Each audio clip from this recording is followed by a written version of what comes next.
Introducing the new Wolverine Tabletop Tape Dispenser from Wrap-Tite. Let's go over how to operate.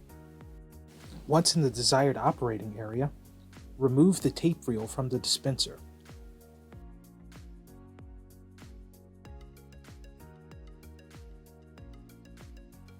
Take the reel and fit it into the core of your tape roll. Then click the reel back into the dispenser.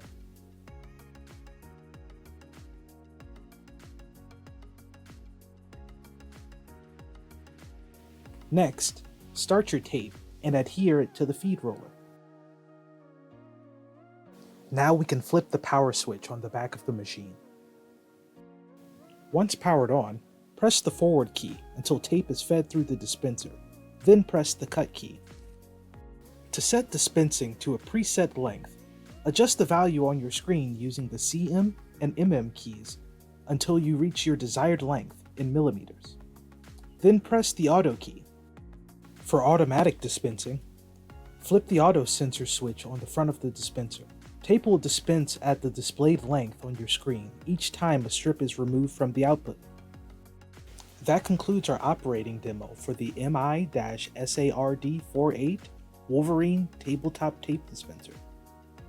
Thanks for watching.